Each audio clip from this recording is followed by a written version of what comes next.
Olá, meus alunos, como vão vocês? Tudo bem?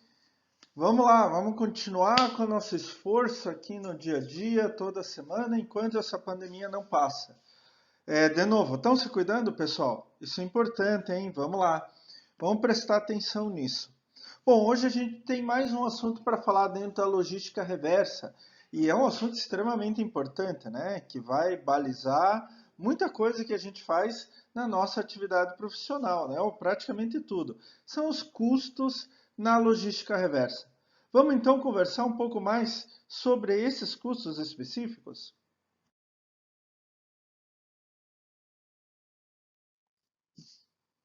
Bom, gente, não tem muito segredo, né? Os custos da logística reversa são sempre associados às operações logísticas em geral. Então, assim, se vocês têm uma estrutura de custos dentro da logística em geral, a logística reversa vai estar inserida ali, vai ser muito próximo ao que a gente já faz no dia a dia com a logística em geral, com os outros tipos de logística. Tem várias maneiras de eu classificar, separar, contabilizar os custos dentro da logística reversa. Quando a gente está falando, por exemplo, em contabilidade de custos, a gente pode citar os custos diretos e indiretos. Né? Custos diretos é aqueles que vão influenciar direto no meu produto final, no meu serviço final. Então, por exemplo, caminhão, combustível, etc. E os indiretos, aqueles que, apesar de não influenciarem diretamente no meu produto ou no meu serviço, eles são necessários, como por exemplo o pessoal da administração. Ainda dentro da contabilidade de custos, a gente pode separar os custos como fixos, aqueles que a gente sempre vai pagar todo mês, por exemplo, energia, água, né, salário, imposto, ou custos variáveis, aqueles que vão mudar de tempos em tempos, podendo até em algum momento a gente não precisar despender para esses custos. Outra maneira de ver os custos, e daí também na logística reversa, é através da gestão de operação, né? E daí a gente tem custo de oportunidade, custos ocultos e custos associados à imagem da empresa. Custo de oportunidade é aquele custo que é aquele retorno que eu preciso ter em comparação a se eu colocasse meu dinheiro investido em um banco, por exemplo. Custos ocultos são custos pouco visíveis, aqueles que podem estar ligados de uma maneira a certas despesas imprevisíveis e etc. E os custos associados à imagem da empresa, né? Aí é muito importante, porque apesar de ser um custo intangível, quer dizer, é de difícil concretização em valores monetários, em dinheiro, é um custo muito importante. Se a minha empresa faz alguma besteira e perde imagem no mercado, eu vou perder cliente e vou perder dinheiro. O que eu quero conversar com vocês hoje aqui é sobre os custos de operação. Então, no dia a dia, no chão de fábrica, digamos assim, né? É, como que a gente pode contar os custos de todo o processo de logística reversa? E atenção, gente, quando eu estou falando custos de todo o processo de logística reversa, eu não estou falando só de transporte, não, tá? Porque logística reversa, e vocês sim podem e devem ficar responsáveis por isso, ela contempla uma série de ações. A coleta é a primeira, talvez seja um dos custos mais significativos, mais importantes. Mas tem outros custos que a gente tem que tomar cuidado. Então, o processo de logística reversa é um processo completo. Vai desde a coleta, inspeção e seleção daquilo que eu coletei, a possibilidade de reuso daquilo que eu coletei, a possibilidade de reprocessamento daquilo que eu coletei, a possibilidade de disposição final, a gente já vai ver tudo o que é isso, e a possibilidade de redistribuição.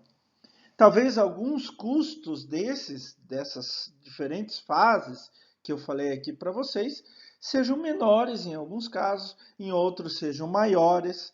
Em alguns casos, em alguns sistemas de logística reversa, talvez aquele custo específico nem caiba, o que é ótimo, ótimo, menos custo, mais dinheiro que sobra para a gente, tá?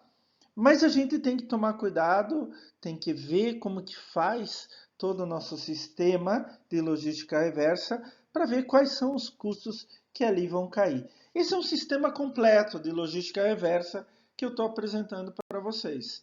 É assim que funciona e é a partir daí que a gente vai contar quais são os custos de cada fase. Vamos lá, então? Bem, gente, um custo que vai caber sempre, sempre, sempre, sempre, sempre, é o custo de coleta. O custo de coleta, ele prevê a embalagem, dispositivo de movimentação, manuseio, armazenagem e transporte. Por exemplo, eu já vou mostrar para vocês, mas embalagem, dispositivo de movimentação, principalmente são aqueles contenedores físicos que ficam em algum lugar para as pessoas irem colocando o seu resíduo, e daí você vai lá e tira o resíduo levando para outro lugar. São as famosas urnas de coleta, né? A gente vai falar mais um pouco sobre isso, que é extremamente importante. Essa é a base do sistema de logística reversa. Por exemplo, eu faço logística reversa de certo tipo de resíduo de certa empresa, da empresa X. Na empresa X, ela precisa ter lugares, contenedores físicos, que ela vai acumulando aquele resíduo para você ir lá com o teu transporte, né? E pegar e levar para outro lugar. Eu faço logística reversa de garrafa de vidro em supermercado. O supermercado precisa ter uma urna de coleta onde que ele vai encher e daí você vai lá, retira e leva para outro lugar, tá? Eu já vou mostrar um exemplo prático para vocês terem uma ideia melhor. Então a gente tem aí custos de manuseio e armazenagem, mão de obra, manutenção, depreciação de equipamento. Qualquer equipamento ele vai se desgastando com o tempo e a gente tem que comprar outro. Para isso a gente calcula quanto que é a vida útil de cada equipamento e quanto a gente precisa separar por mês para quando acabar a vida útil daquele equipamento a gente possa comprar um novo. Isso é chamado de depreciação. Tem custo de capital, isso em todo lugar, a gente vai falar mais vezes sobre isso, mas é aquele custo que é como se fosse um custo de oportunidade, né? Quanto que eu ganharia se colocasse em outro lugar o meu dinheiro. Custo de armazém alugado, se for alugado, energia, imposto, seguro, a administração do armazém, para onde que você vai trazer aquele resíduo. Tem custo de transporte, por exemplo, se for frota própria, daí eu tenho aquisição de veículo, depreciação, custos operacionais como combustível, manutenção, mão de obra, seguro. Ou se for frota terceirizada, eu tenho que pagar o frete para fazer a coleta e trazer até um lugar qualquer. Olha só, a parte, os custos de coleta, sem dúvida nenhuma, são dos custos mais significativos, tá? E a gente tem que levar em conta isso daí. Um dos grandes problemas do custo de coleta é que eu tenho vários pontos de coleta, cada um com baixos volumes. Então eu tenho que fazer uma rota muito grande. Isso eu vou gastar tempo, eu vou gastar combustível, eu vou gastar caminhão, eu vou gastar mão de obra, mais mão de obra para menos resíduo que eu estou coletando e assim por diante. Então, muitas empresas de logística reversa, elas estão adotando algumas estratégias. Por exemplo, colocando contenedores físicos em lugares estratégicos, onde que as pessoas possam levar o resíduo até lá, e daí quando aquele contenedor físico ele se encher, eu vou lá com o caminhão e tiro. Eu presenciei isso pessoalmente na Alemanha uma vez, gente, onde que perto da casa da minha avó lá na Alemanha tinha um desses contenedores para vidro. E era bem interessante que as pessoas iam de carro até ali ou iam a pé, levavam garrafas de vidro, colocavam nesse contenedor e de tempos em tempos vinha um caminhão e tirava aquele vidro depositado ali. Então isso foi bem interessante ver essa estratégia. A mesma coisa a gente tem com garrafas retornáveis, garrafas de vidro no supermercado, que agora estão voltando, inclusive. Eu me lembro que quando eu era pequeno, eu entrava no supermercado com a minha mãe, a gente deixava a garrafa vazia numa portinha, ganhava um vale e daí a gente comprava novo refrigerante. A gente só pagava o líquido, não pagava a garrafa em si de vidro. Né? Então, essa é uma estratégia, essa é uma maneira de fazer, de concentrar mais resíduo para a logística reversa e gastar menos tempo, gastar menos transporte e etc. Tem que se tomar cuidado que sempre tem um custo de armazenamento no local de coleta. Então vocês vão deixar, por exemplo, um contenedor desses, como na foto, à disposição, vocês provavelmente vão ter que alugar o espaço. E tem o custo do próprio contenedor, etc. Mas diminui muito o custo de transporte. Então é um cuidado que vocês têm que tomar. Prestem atenção, o que eles estão fazendo? Eles abriram o contenedor, estão olhando a foto ali, gente, e estão tirando o material. Eles estão fazendo uma seleção do material. Ali provavelmente tem papel, tem papelão, então eles estão separando os diferentes tipos em sacos para daí colocar no caminhão. Esse é um outro custo que a gente tem que prestar atenção na logística reversa. Então, é o custo de inspeção e seleção. O ideal para gastar menos dinheiro e o sistema ser mais rápido é que essa inspeção e seleção seja no local de coleta. Se lembram da foto no slide anterior? Então eu já posso separar ali. Existem alguns contenedores, e vocês já devem ter visto isso principalmente em pátio de supermercados, que tem lá para papel, para plástico, para papelão, para aço, para vidro, etc. E ele é internamente separado. Então eu posso abrir só uma porta e coletar só vidro, abrir outra porta e coletar só plástico, e assim por diante. Então isso é uma pré-inspeção, uma pré-seleção. Muitas vezes esse resíduo já vem separado, por exemplo, quando a gente coleta resíduo de uma empresa, né? Então ele já vem separadinho, a própria empresa pode fazer isso. E assim abaixa muitos custos. Se você tiver que pegar esses resíduos e levar para um centro de inspeção e seleção, ou mesmo um centro de armazenamento que daí tenha uma primeira etapa de inspeção e seleção, você vai ter um custo duplo. Então, o ideal é já separar na fonte, quer dizer, quem produziu o resíduo já separa nos diferentes tipos e você faz uma pré-seleção, pré-inspeção no próprio local. Então, tem alguns custos, se a gente for ter um centro de recebimento, de inspeção e seleção, a gente precisa ter a instalação, aluguel do local ou custo de aquisição do local, equipamentos de inspeção e seleção, por exemplo, EPIs, óculos, luvas, etc., e salários das pessoas. Bom, normalmente as pessoas pensam que a logística reversa para por aí. Mas, gente, logística reversa não é só transporte. Logística reversa entra também o que você fará com aquele resíduo. Eu cheguei nesse centro de recebimento e daí eu fiz inspeção, seleção e tudo mais. E agora, o que eu faço? Eu tenho algumas opções diferentes. Por exemplo, eu posso fazer o reuso daquele material. Então, após inspeção e seleção, uma parte vai para reuso. Vocês querem ver um exemplo típico? Aqueles locais que fazem desmontagem de carros usados. Hoje já é uma atividade legal, tá? Então, eu posso pegar um carro aquele que não tem mais jeito, né? Perda total, né? Que deu PT, perda total. E posso separar peças. Existem algumas peças ali que podem ser reusadas. Então eu separo e coloco para venda, para reusar. Então isso acontece muito. Ferro velho faz isso e etc.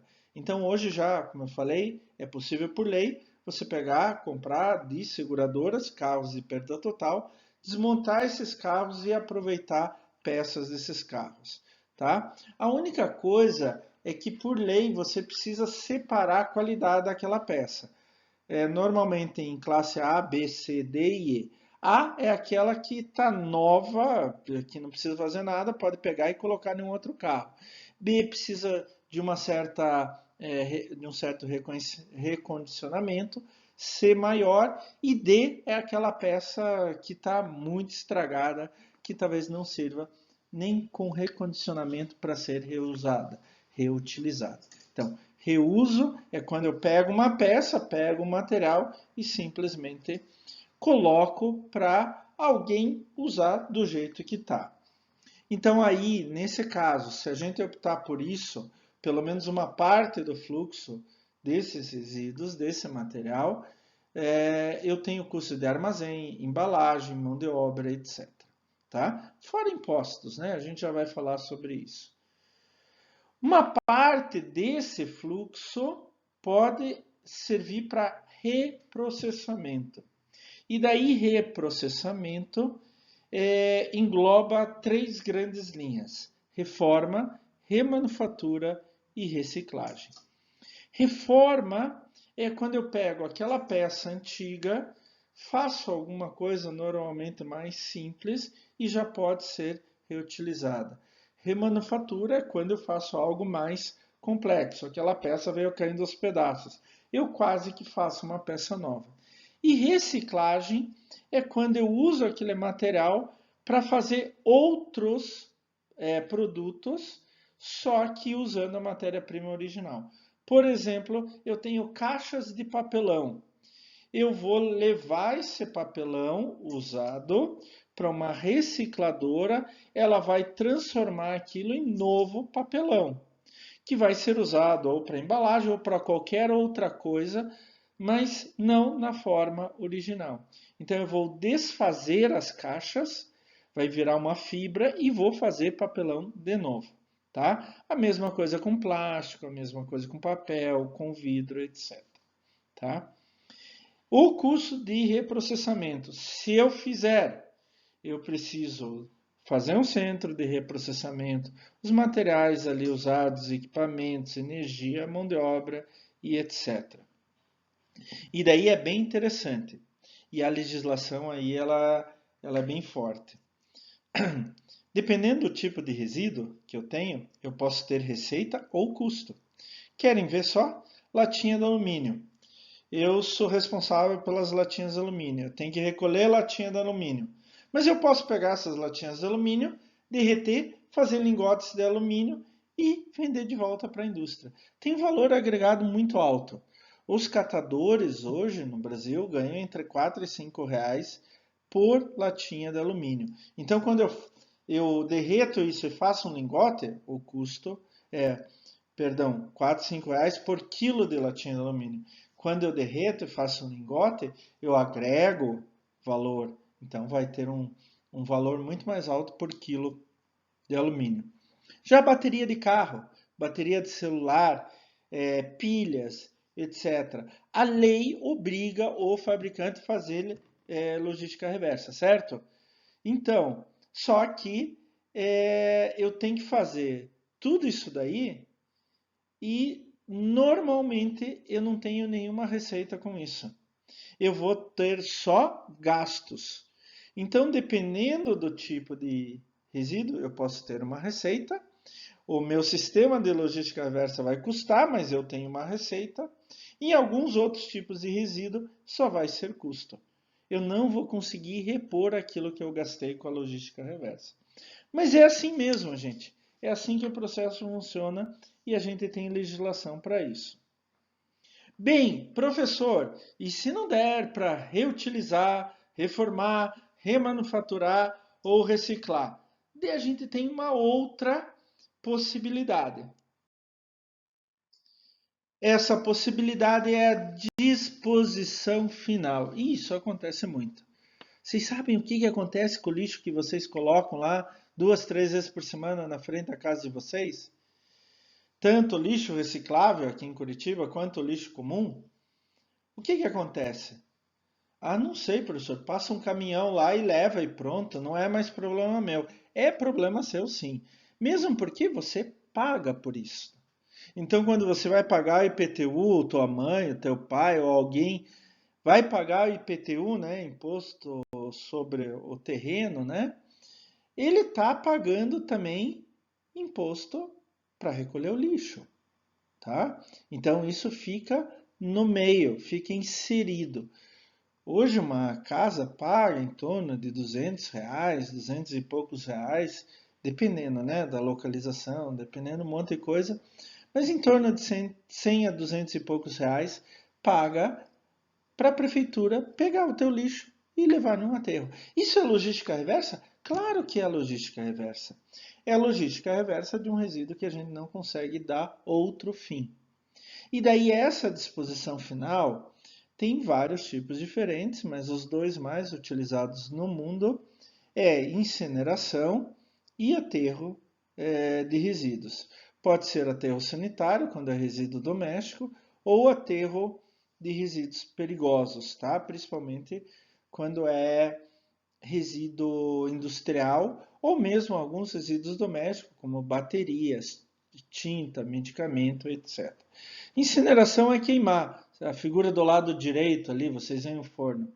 Hoje a gente tem uma tecnologia chamada Waste to Energy, onde que a gente queima, vira calor, esse calor esquenta a água vira vapor e esse vapor é injetado sob alta pressão em turbinas para gerar energia elétrica. Países, principalmente europeus, eles já geram uma grande quantidade de energia elétrica pela incineração dos seus resíduos. Mas a gente tem outra tecnologia que é a mais utilizada no Brasil, disparado, que são os aterros. Aí vocês têm na figura de baixo, no caso, um aterro de resíduos perigosos. Tem uma legislação muito grande para isso daí, gente. É muito caro abrir um aterro e custa muito caro hoje colocar resíduo em aterro. Hoje, aqui em Curitiba, tem um aterro de resíduos perigosos e tem um aterro na região metropolitana de resíduos domiciliares. Hoje, 1 tonelada para resíduos perigosos custa em torno de 200 a 400 reais. Isso pode variar em função de uma série de coisas, tá? Mais 1 tonelada. E detalhe, quando você leva seus resíduos perigosos em um aterro de resíduos perigosos, você é corresponsável pelo resto da vida. Então, se o aterro fizer algo errado e ter contaminação do ambiente em volta, você também é responsável por isso, apesar que o aterro não seja seu. Então a gente tem dois grandes grupos de custos aí. Se eu tiver incinerador ou aterro próprio, eu tenho os custos de aquisição, instalação, energia, mão de obra, manutenção. Se eu contrato serviços de incineração ou levo até aterros terceirizados, eu tenho que pagar as tarifas. E é interessante que hoje muitos países, principalmente na Europa, cobram tarifas extremamente altas para levar em aterro. Tá? Por quê? Forçar as empresas, forçar as pessoas a separar melhor o seu resíduo, reaproveitar, reciclar e etc. Tá certo? É muito importante, então, que a gente preste atenção nisso. Se o custo para ter um incinerador ou um aterro próprio é muito alto, mas se a gente escolher isso, a gente tem uma série de custos inseridos aí. Mesmo que a gente pegue incineração e aterro terceirizado, eu tenho que pagar tarifas e tem a questão da corresponsabilidade. Se a incineração ou aterro derem algum problema ambiental, eu sou corresponsável por isso, pois levei o meu material lá. Antigamente, gente, olha só, a título de curiosidade, antigamente era muito comum os hospitais terem pequenos incineradores para incinerar seus resíduos hospitalares, tá? Daí isso ficou muito caro da década de 70 para cá e eles foram sendo desativados, desmontados e etc. Por um bom tempo no Brasil inteiro, as prefeituras recolheram esses resíduos hospitalares. Aqui em Curitiba ainda temos a vala séptica, onde a prefeitura jogava esses resíduos. Desde a Política Nacional de Resíduos Sólidos, em 2010, o próprio gerador desses resíduos hospitalares é que tem que dar um fim nesses resíduos. Mas a gente também tem outros custos, né? Por exemplo, custos de redistribuição. Então, redistribuição é quando você, por exemplo, você pegou materiais para reuso, remanufatura, para levar para algum outro lugar, etc. Então, isso é chamado redistribuição. Então, tem os custos de armazenagem, manuseio de materiais e embalagens e, obviamente, o transporte, tudo ligado ao transporte. Para diminuir esses custos, sugere-se integrar com o canal direto de distribuição. Então, se um caminhão vai até um lugar, pegar aquele material, leva para o teu centro lá e você selecionou e precisa levar para outro lugar, então tentem planejar o caminhão fazer os mesmos caminhos, para quando ele for cheio não voltar vazio. E também tem outros custos, né, que são normais em qualquer negócio que a gente tem que tomar cuidado. Custo administrativo, custo de capital e custo tributário. Os custos administrativos são os custos todos ligados ao pessoal que planeja, registra, coordena e controla a logística reversa. Apesar que eles não estão lá, por exemplo, pilotando, fazendo a seleção, estão no escritório. Isso é um custo chamado custo indireto, mas é um custo que vai incidir no teu produto final. Custo de capital é a taxa de retorno esperado, né? Se eu fosse aplicar meu capital próprio no banco, por exemplo, quanto que eu gostaria de receber? Então, quem aplicou dinheiro nesse sistema quer receber 10% de retorno ao ano. Se receber menos do que isso, é melhor colocar o dinheiro no banco. Então, eu tenho que fazer o meu dinheiro render pelo menos 10% ao ano. E também tem o custo tributário, como ISS, ICMS, etc. E aí é muito importante. A minha experiência tem mostrado que aqui no Brasil, um dos principais problemas é o custo tributário, principalmente tributação em cascata, que aliás é proibido pela Constituição brasileira. Isso significa o quê? Quando eu vou pegar, por exemplo, embalagens PET em algum lugar, fazer a logística reversa disso, eu vou ter que pagar imposto ICMS, por exemplo, sobre as embalagens. Mas elas já pagaram anteriormente quando saíram da fábrica para o vendedor ou do vendedor para o consumidor final. E ele vai incidir de novo, só que ele vai incidir sobre todo o custo anterior, inclusive já o ICMS anterior.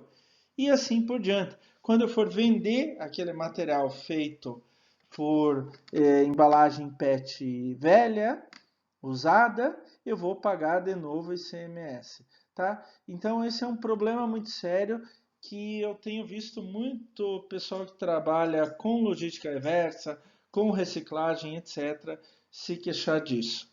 Tá? E por fim, eu quero mostrar algo bem interessante para vocês. Quais são as dificuldades, as barreiras para a logística reversa? Então, tem várias coisas que a gente tem que repensar em torno de logística reversa. Isso foi um trabalho não feito aqui no Brasil, fora do Brasil, em 98, mas ele ainda é atual. Gente, aqui no Brasil tem isso serve muito bem aqui no Brasil.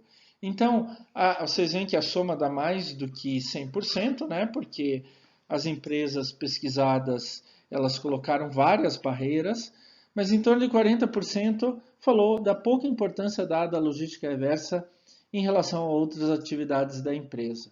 Então, esse é um problema sério. A gente tem que melhorar a visão, dar mais importância à logística reversa. Uma barreira é a política da empresa, que não prevê isso, falta de sistema de informação para fazer todo o sistema de logística reversa, mas isso é fácil, né? A gente só pega, eu já falei isso com vocês, né? Principalmente em rastreabilidade. A gente pega os sistemas de informação que a gente já usa para a logística normal. Razões competitivas, quer dizer, por que é uma barreira? Porque muitas empresas não têm competição, então elas não se interessam por isso. A partir do momento que elas têm competição, elas precisam melhorar a imagem, etc., elas vão se interessar pela logística reversa. Desinteresse dos gestores, daí a falta de cultura, né? Falta de saber a importância disso. E daí entra a questão que a gente estava falando até agora, poucos recursos financeiros. Eu falei para vocês, em um certo ponto, que em alguns casos a logística reversa pode dar até receita para a gente, como lata de alumínio. Em outros casos, é só contado como um custo. E daí alguns gestores chamam isso de prejuízo. Quando na verdade não é bem assim, né? Porque se acontece alguma coisa com o produto da empresa em algum lugar e causa um impacto ambiental, vai ser arranhada a imagem da empresa. Gente, escassez de recursos humanos, principalmente pessoal especializado em logística reversa, tá? Tem um campo aí que a gente tem que prestar mais atenção, tá? E depois dessa pandemia, quando a globalização se reorganizar, eu acho, na minha opinião, vai ser muito diferente do que já é hoje. E, finalmente, uma coisa que aqui no Brasil é ainda maior do que nos Estados Unidos, por exemplo, são as regulamentações. Você tem legislação ambiental para tudo que é coisa, detalhes para tudo que é coisa. Então, por exemplo, eu tenho meu centro de armazenagem de material para logística reversa. Tem que ver que tipo de material é, daí eu tenho que fazer um piso assim, piso assado, tem que fazer tal tipo de controle ambiental, etc, etc, etc. Mas é bom a gente colocar essas dificuldades, entre elas são os custos, né? Se eu tenho um sistema de logística reversa que eu posso obter receita, maravilhoso. E se eu não puder? Provavelmente eu tenho que fazer aquilo por causa da legislação, tá certo? Gente, vocês viram que não é um bicho de sete cabeças falar sobre custos na logística reversa. A única diferença é que a logística reversa ela é maior do que a logística convencional. Ela abrange mais coisas, como vocês viram aqui, mais etapas. Então a gente viu que a logística reversa tem os custos de coleta, os custos de inspeção e seleção, que a gente pode trabalhar um pouco, os custos de reuso, reprocessamento e disposição, que talvez não precisemos todos, só um, só outro, talvez a gente até consiga uma receita. Os custos de redistribuição, que daí estão ligados a reuso, reprocessamento e distribuição, e outros custos que são normais dentro de uma empresa, como custos administrativos de capital e tributário, que apesar de ser um problema aqui no Brasil, é um custo que todas as empresas têm independente da sua ação. E por fim, nós vimos as principais dificuldades, entre elas poucos recursos financeiros e regulamentações. Tá certo? Então, por essa semana só, continuem se cuidando com o coronavírus. Pessoal, por favor, quero ver tudo bem, quero ver meus alunos felizes. Eu estarei à disposição de vocês na live e a gente pode conversar e tirar mais dúvidas se assim for necessário. Tá certo, pessoal? Um abraço e até a próxima.